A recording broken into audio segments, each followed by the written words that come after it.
खबर मोदी कैबिनेट के उस बड़े फैसले से जुड़ी हुई है जो भविष्य के भारत के विकास की रफ्तार तेज करने वाली है।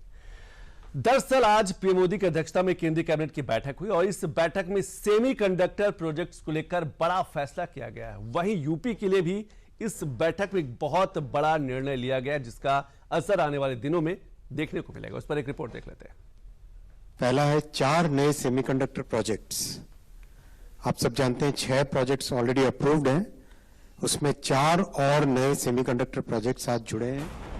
केंद्रीय मंत्री अश्विनी वैष्णव का ये सिर्फ एक बयान नहीं है बल्कि विकसित भारत की पहचान है। ये ऐलान सेमीकंडक्टर की नई यूनिट्स का है। कहने को तो ये छोटी सी चीज है, लेकिन दुनिया भर के बड़े बड़े इलेक्ट्रॉनिक डिवाइस इसके बिना किसी काम के नहीं होते।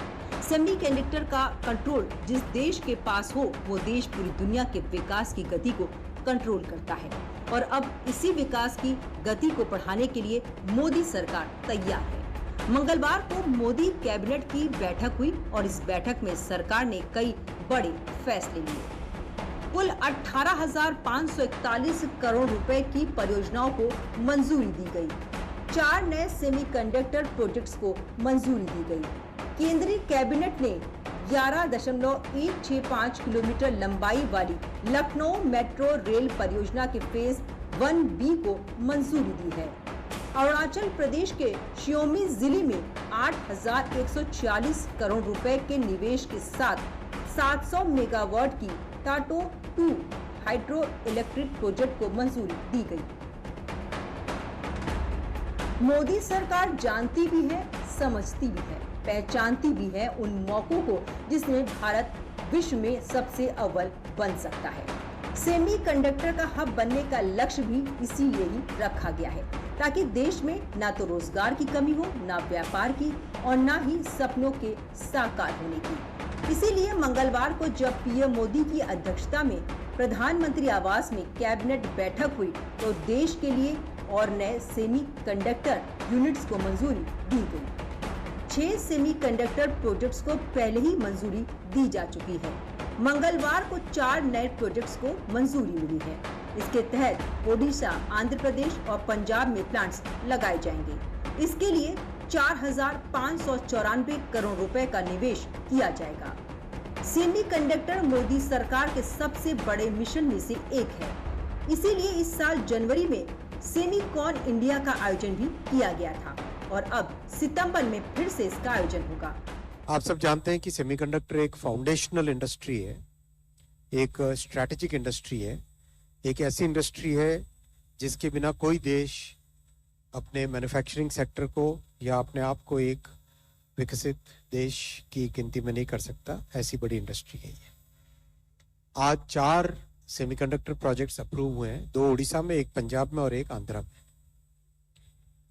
आप जानते हैं कि 2022 में जब सेमीकंडक्टर मिशन लॉन्च हुआ, माननीय प्रधानमंत्री जी का दूरदर्शी नेतृत्व है जिस के तहत उन्होंने एक लॉन्ग टर्म स्ट्रैटेजी के तहत काम चालू किया और कंप्लीट इकोसिस्टम पे ध्यान देने का प्रधानमंत्री जी का हमेशा मार्गदर्शन रहा। केंद्र सरकार के मुताबिक भारत जल्द ही ग्लोबल सेमीकंडक्टर मार्केट में एक अहम भूमिका निभा सकता है। केंद्र सरकार ने रविवार को कहा था कि 2023 में भारत का सेमीकंडक्टर बाजार करीब 38 अरब डॉलर का था, जो 2024-25 तक बढ़कर 45 से 50 अरब डॉलर तक पहुंच सकता है। जो इलेक्ट्रॉनिक्स मैन्युफैक्चरिंग अपनी बहुत अच्छी आगे बढ़ी है, उससे भी सेमीकंडक्टर की डिमांड लगातार बढ़ती जा रही है। तो अब complete ecosystem design, wafer fabrication, packaging, manufacturing of components, assembly, testing, final production, हर चीज पे इलेक्ट्रॉनिक्स के हर सेक्टर पे, हर डायमेंशन पे काम चल रहा है। इन 6 प्रोजेक्ट्स जो अब तक के अप्रूव्ड थे उसमें 24 billion chips per year manufacturing की कैपेसिटी है। आज जो 2 प्रोजेक्ट्स अप्रूव हुए हैं बहुत ही एडवांस टेक्नोलॉजी के हैं। इन 4 में से टोटल 4 अप्रूव हुए, उनमें से 2 बहुत ही एडवांस्ड टेक्नोलॉजी की है। ग्लोबल पार्टनरशिप पॉलिसी सपोर्ट और घरेलू मैन्युफैक्चरिंग में बढ़ोतरी के साथ भारत इस क्षेत्र में तेजी से आगे बढ़ रहा है। भारत का चिप इकोसिस्टम तेजी से विकसित हो रहा है। सरकार के अनुसार देश के कई भागों में बड़े निवेश की घोषणा की गई है, जो केंद्रीय कैबिनेट की बैठकों में दिखता भी है। उड़ीसा में सिलिकॉन कार्बाइड का प्लांट, जो लोग टेक्नोलॉजी से जुड़े हैं वो जानते हैं इस विषय को। सिलिकॉन से सिलिकॉन कार्बाइड की तरफ पूरी दुनिया भर में एक नया मूवमेंट चल रहा है। सिलिकॉन कार्बाइड बहुत ही रोबस्ट मटेरियल है, बहुत हाई वोल्टेज पे, हाई टेम्परेचर पे, हर तरह की परिस्थितियों में वो सस्टेन करता है। तो हमारे मिसाइल्स हो, स्पेस के इक्विपमेंट हो, सैटेलाइट हो, रॉकेट्स हो, इंजन हो, रेलवे का, टेलीकॉम के टावर पे लगने वाले इक्विपमेंट हो, उन सब में सिलिकॉन कार्बाइड का मटेरियल लगने लगा है दुनिया में। सिलिकॉन कार्बाइड एक स्ट्रैटेजिक जरूरत है देश की। ये प्लांट सिलिकॉन कार्बाइड मैन्युफैक्चर करेगा, सिलिकॉन कार्बाइड सेमीकंडक्टर्स मैन्युफैक्चर करेगा। इस केंद्रीय कैबिनेट बैठक में सेमीकंडक्टर के अलावा लखनऊ मेट्रो के फेज 1B को भी मंजूरी दी गई है। इसके तहत 12 मेट्रो स्टेशन बनाए जाएंगे और इसके लिए 5,801 करोड़ रुपए की मंजूरी दी गई है। फेज 1B बनेगा ईस्ट से वेस्ट वाला, चारबाग से लेके वसंत कुंज तक का। ये कंप्लीट इसका नक्शा है। और दोनों फेज को अगर मिला के देखें तो इस तरह से होता है। लखनऊ का नक्शा है ये, ईस्ट वेस्ट नॉर्थ साउथ। तो इससे इन दोनों फेजेस के होने से, ईस्ट वेस्ट नॉर्थ साउथ की कनेक्टिविटी होने से देश में, लखनऊ में सभी नागरिकों को, सभी रेजिडेंट्स को एक बहुत अच्छी फैसिलिटी मिलेगी। लखनऊ का ग्रोथ इससे होगा। इस प्रोजेक्ट को 5 साल में कंप्लीट किया जाएगा। Uttar Pradesh metro rail corporation, जो कि भारत सरकार और उत्तर प्रदेश सरकार का एक जॉइंट वेंचर है, वो इस प्रोजेक्ट को एग्जीक्यूट करेगा। इसके अलावा केंद्रीय कैबिनेट की बैठक में स्वच्छ विकास और स्वच्छ ऊर्जा के लिए जो अरुणाचल प्रदेश के शियोमी जिले में 700 मेगावाट की टाटो 2 हाइड्रो इलेक्ट्रिक प्रोजेक्ट को मंजूरी दी गई है, उसके बारे में भी समझ लीजिए।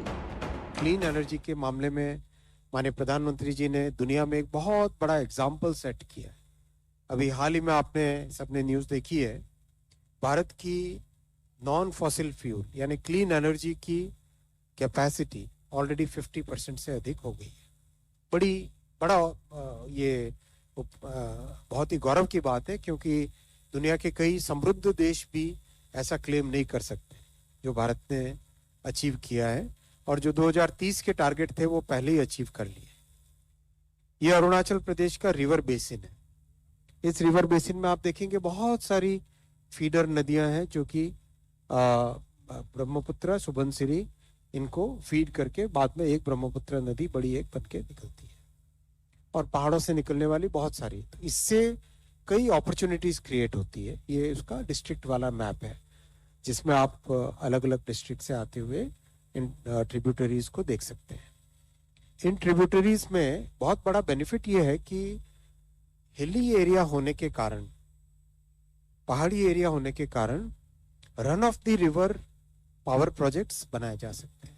तो रन ऑफ द रिवर में ये फायदा होता है कि एक ही नदी पर मल्टीपल प्रोजेक्ट्स बनाए जा सकते हैं। मोदी सरकार के इन फैसलों से अब भारत के विकास को और गति मिलेगी, साथ ही रोजगार के नए मौके भी आम लोगों के लिए खुलेंगे।